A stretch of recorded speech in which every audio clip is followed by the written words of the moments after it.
Hello mga boss, madam. Good morning, assalamualaikum. Flex ko lang po sa inyo mga boss ang aking lemon, imported na lemon. Yan. So, yan mga boss, meron po siyang tatlong bunga, malalaki po, malalaking lemon yan.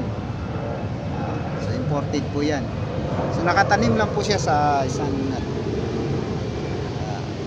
plant box paso na malaki, metal pot. So yan mga boss, minarkot ko lang po ito doon sa isang puno na malaki, maliit lang din, ganito rin nakatanim. So ayan, so, madali lang po ito siya pabuhay.